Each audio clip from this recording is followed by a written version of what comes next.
Un índice que refleja la salud de la economía son los depósitos bancarios. La expresión iliquidez bancaria define aquella situación donde los depósitos en los bancos privados no alcanzan a cubrir los préstamos otorgados, vencidos y por vencer. Al respecto, en la coyuntura del acuerdo con el Fondo Monetario Internacional para fortalecer la dolarización, conversaremos con Alfredo Vergara, ex superintendente de bancos. Buen día, bienvenido a Contacto Directo. Buenos días, ¿cómo está usted? Esta situación se dio una vez en dolarización. ¿Por qué se dio?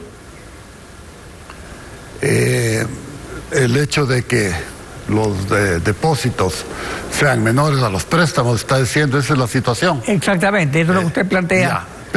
Si no me equivoco, perfecto, fue cuando usted era superintendente de bancos. Así es, así es. Es más, en esos 2 años, 2007 y 2008, no solo que los préstamos superaron en crecimiento a los depósitos, sino que además las tasas de interés se redujeron en un 15% anual, 30% en los 2 años. Es decir, pues se expandió el sistema, el mercado financiero, y además se redujeron los costos, tarifas y tasas de interés. Fue un éxito total. ¿Por qué? En esos 2 años, en esos 2 únicos años, en los 20 años ya que llevamos de dolarización. ¿Por qué? Porque tuvimos una ley ahí que en pantalla está el cuadro que usted ha elaborado respecto a la evolución de estos últimos años. Depósitos y de préstamos, así es. Pero ¿por qué hubo esa excepción de gran crecimiento financiero y una expansión total en la banca?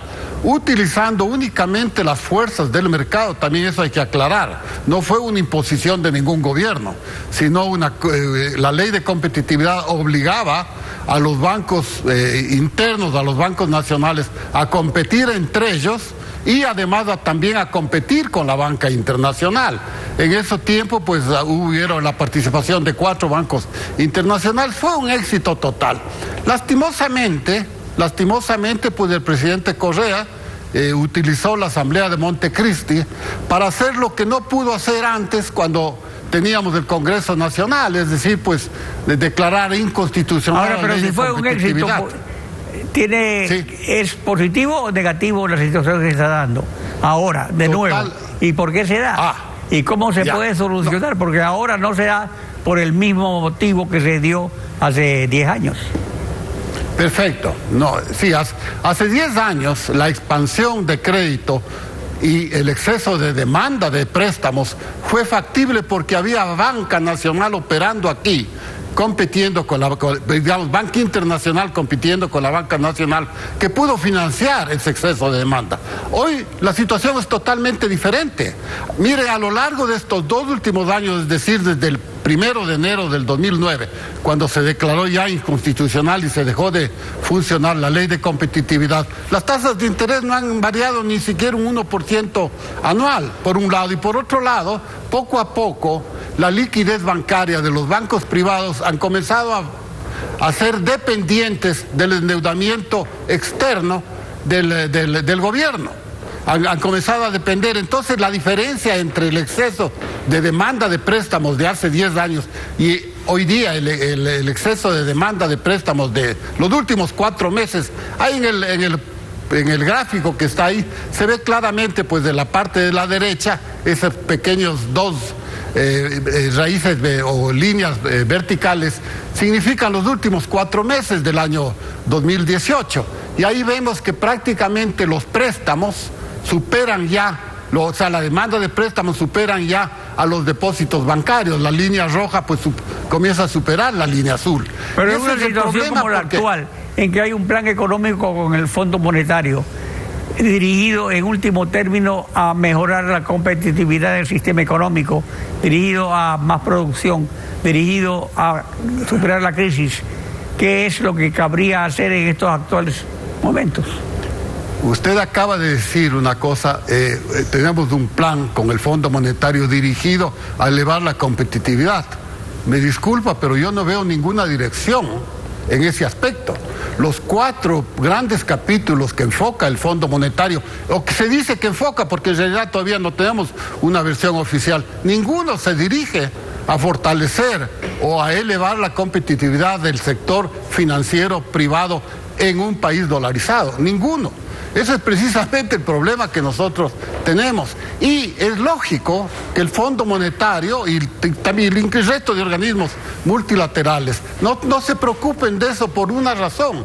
El caso de Ecuador es un caso único en el mundo, de un país dolarizado pequeño que aún su estructura interna, su estructura financiera, su economía política no está adaptada para ser un país dolarizado. En eso tenemos una gran diferencia con Panamá. Se cambiaron las bases de la dolarización por reformas legales que implementó Correa, especialmente sobre las atribuciones del central. Y sobre este problema, adicionalmente, tenemos otro aspecto. Al respecto, escuchemos a Mauricio Pozo. Si uno ve cuál es la estructura del balance del Banco Central al año 2007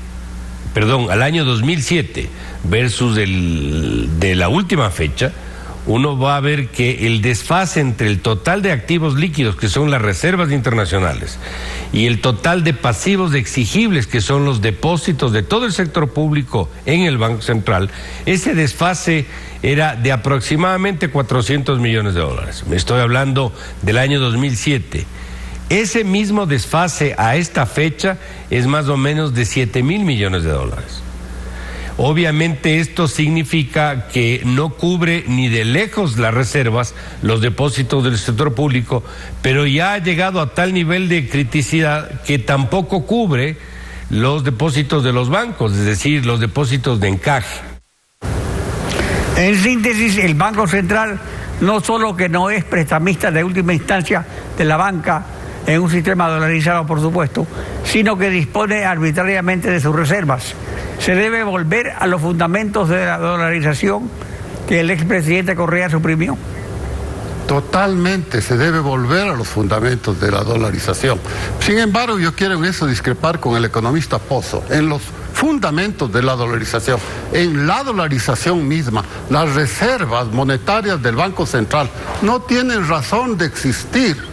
Lastimosamente nosotros a veces nos acostumbramos a la metodología ortodoxa, cuestiones, leyes aprendidas, pues, y creemos que eso siempre va a subsistir. En un país dolarizado, en el Ecuador, las reservas monetarias no tienen ninguna razón de ser. Las reservas, es decir, lo que respalda a los dólares son los dólares mismos. Las reservas monetarias tienen razón de ser cuando nosotros utilizamos una moneda propia, y esa moneda propia, la cantidad de circulante en dinero propio, está respaldado por oro o por divisas internacionales. Es decir, que las reservas son de los dueños de las reservas, no son del país. Así es. Ese es el error Así es. Las reservas pertenecen a los 7 millones de depositantes en el sistema bancario financiero. No tiene nada que ver con política monetaria o política de gobierno. Lastimosamente nos hemos acostumbrado a que el Banco Central siga existiendo y que el Banco Central... ¿Pero qué debe cambiar para que haya la competitividad necesaria en el sistema bancario con la presencia de la banca extranjera, por ejemplo?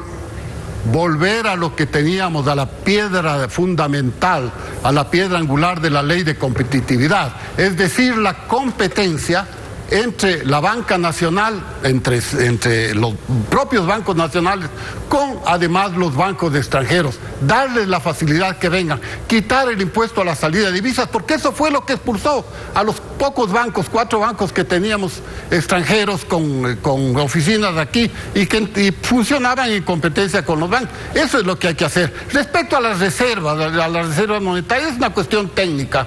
Las reservas pueden no existir, es más, no deberían existir. Es más, incluso el Banco Central, aparte de ser un banco del gobierno, es decir, una caja fuerte del gobierno, no tiene ninguna otra razón, así y como estamos.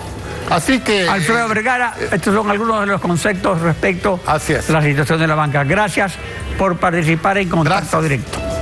Gracias a usted.